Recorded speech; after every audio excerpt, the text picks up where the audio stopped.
Hey everyone, my name is Ron Schwally. Some of you may know me from my workshops and my trainings. I want to talk to you a little bit about bullying today. Growing up, I was picked on as a little kid, like a lot of us were.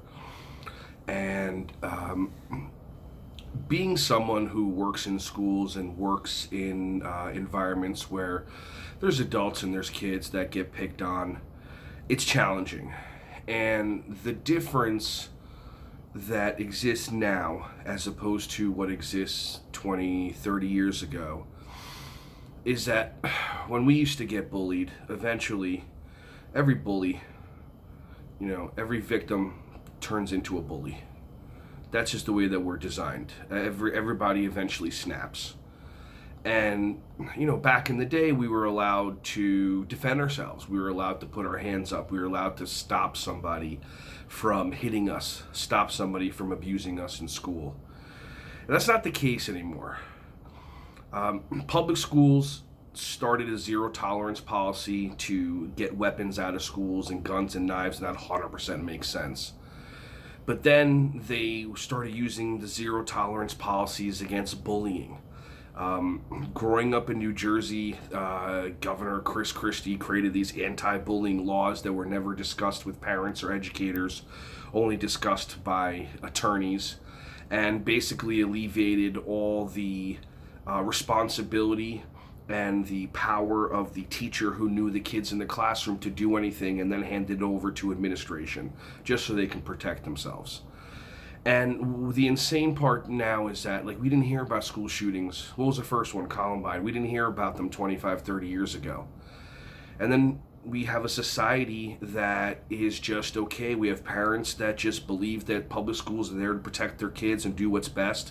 And it's not anymore. And I work with a lot of different people and a lot of parents that have kids that are getting bullied. And sometimes they start with we don't want to solve violence with violence, like that one line that just comes out of our mouth like we've been programmed and conditioned, just like back in the day, just say no, just say no. And just say no created 3 times the amount of drug use. So I talked to these parents and they finally realized that, the schools are wrong. Public schools are wrong. They're giving kids the same consequences as the bully. I did an assembly program for 5th graders yesterday, and I talked to the kids and I asked them, what does your school tell you to do if somebody is hitting you? And they say, well, when they're done hitting you, go and tell somebody. That's insane. That's ridiculous. So basically, public schools are having kids keep their hands down and get beaten up, get punched in the face, get thrown into lockers, get beaten up on the bus, and their solutions are, move the child. One parent said, the principal said, we'll just make sure that child isn't near the kid that's bullying him next year while this kid is being terrorized. But you know what my coaching was to this mom? Go watch videos, go learn martial arts. And when this kid is bullied enough and they want to stop it, then take it back to the bully.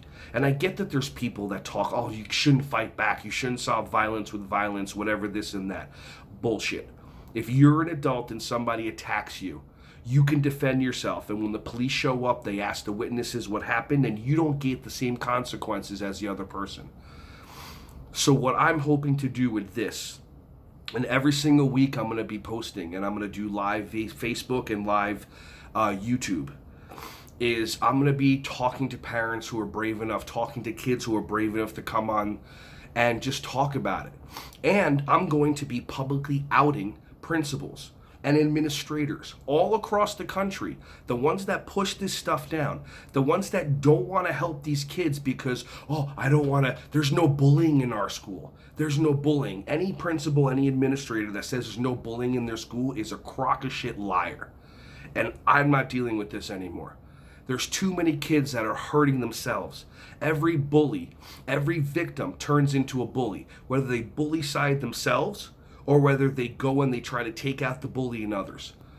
And yes, those bullies were once victims, and we can work with the bullies and we can figure out ways how to get them to understand the hurt and the pain that they have inside them and the trauma that they're dealing with so that they can work through it.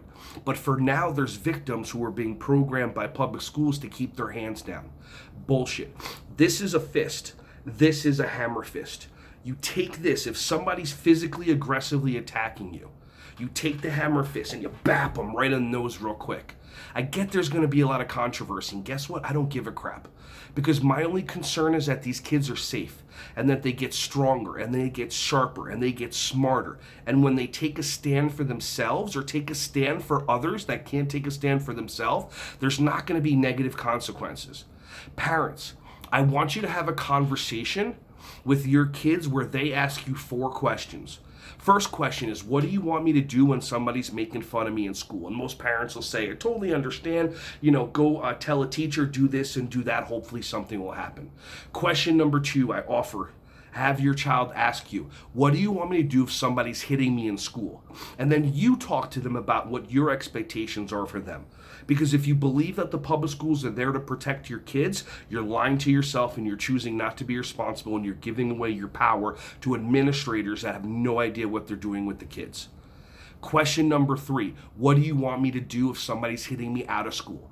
Listen, if you're a parent or a family member that wants your child to get beaten up because you're brainwashed into believing that kids shouldn't defend themselves, that's fine. But if they're outside of the school system and they're playing at a park, or they're playing somewhere else and somebody picks on them, if you're reinforcing a victim mentality in your child in school, that victim mentality will stay. That victim mentality is going to stay for the rest of their life, and that's your responsibility.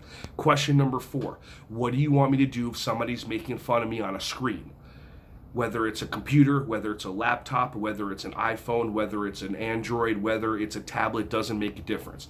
Have your kids ask you these questions and watch their faces go crazy when you actually tell them, as a responsible, intelligent adult, defend yourself, stand up for yourself. And don't just say defend yourself, because who knows what the heck that means. Tell them, somebody tries to hit you, put your hands up. Somebody tries to hit you, take your fist and whap them right on the nose.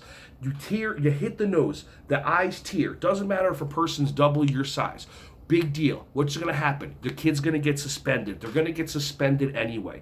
On the day that they get suspended, take them out for pizza and ice cream. Take them out and say, great job standing up for yourself. I'm so proud of you. Every single day, every single year, on that day that they stood up for themselves, put it on your calendar. Celebrate it. Celebrate it like it's their birthday.